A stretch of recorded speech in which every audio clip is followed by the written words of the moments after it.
Dear Mom and Dad, I was so young when we first met, just a kitten without a real home, so afraid no one would want me because I was so small and so quiet. But you looked through the bars of the cage and saw something in me that touched a place in your hearts and souls. And I couldn't believe it when you chose to take me home with you.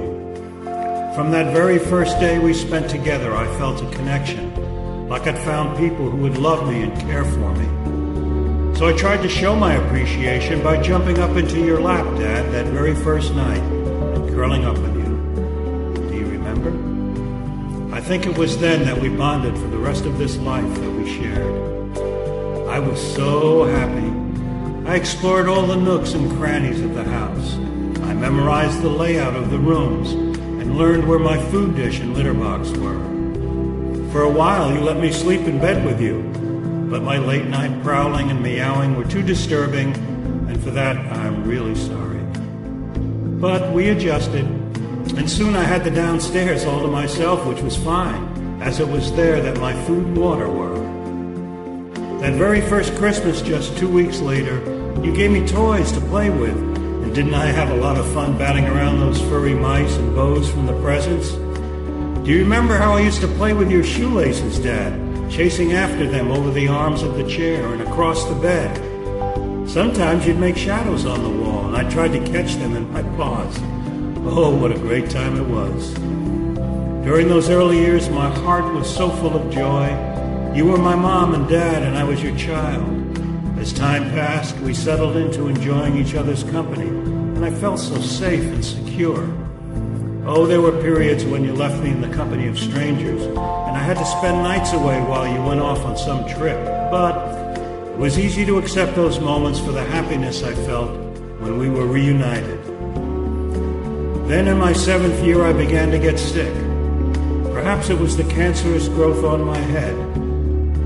Or maybe it was because I was the runt of the litter that caused the changes in my health. I don't know what it was. One day at the end of August, I felt really sick and had to seclude myself in your closet, Mom. It didn't take long for you to realize that there was something very wrong. The vet diagnosed a liver problem, and pretty soon I was being examined, tested, and probed. For days I teetered on the brink of life, and all I could think about was, would we ever be together again? By the time I finally got home, I had lost my hearing and my balance. I could no longer jump. It was difficult to walk without falling, and I thought you might not want me anymore. But I was wrong. You comforted me, stroked my fur, hugged and kissed me, and took time to help me learn how to navigate the stairs again. Oh, it was a struggle, believe me, but I knew with your help I could do it. Eventually, I could go up and down all the stairs in the house. All I can say is thank you for your patience and your loyalty. Then I had a few relapses.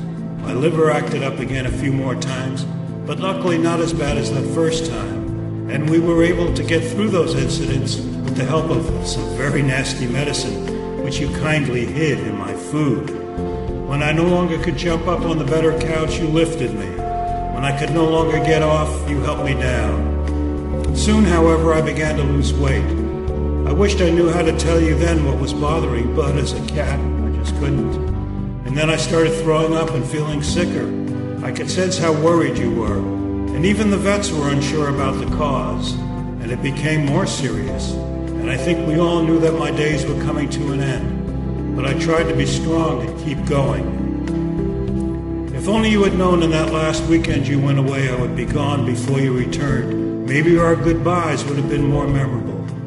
But now I want you to know this. We had a great life together, Mom and Dad, and there is no cause for regret or guilt.